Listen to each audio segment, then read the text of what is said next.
In today's video, I'm going to teach you how to remove a Microsoft Teams account from your laptop. If you're looking to sign out and remove the account completely, you've come to the right place.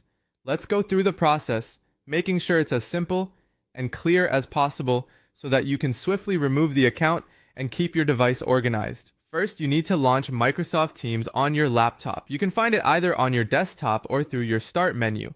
Once you have Teams open, locate your profile picture, which is conveniently positioned in the top right corner of the application. Click on that profile picture to access your account settings. Now, you should see an option labeled Sign Out. Go ahead and select that. By signing out, you're essentially disconnecting your account from this device. But bear in mind, even after signing out, traces of your account may still linger on the device.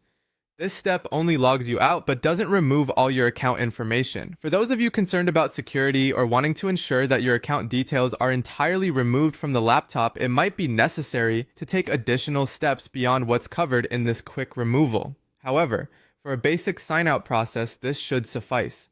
Remember, if you need to use Teams again, signing back in is just as straightforward. As you go through this process, it's important to note that while this method effectively logs you out and disconnects your account, it's not the same as uninstalling the application or permanently deleting all account data from your device. This is handy for scenarios where you may only want to temporarily log out, or if you're switching accounts frequently on the same device. That's all there is to it.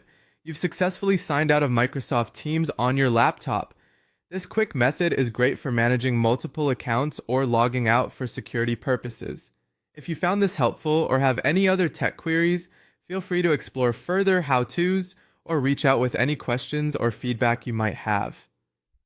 Thanks for watching, and keep tuning in for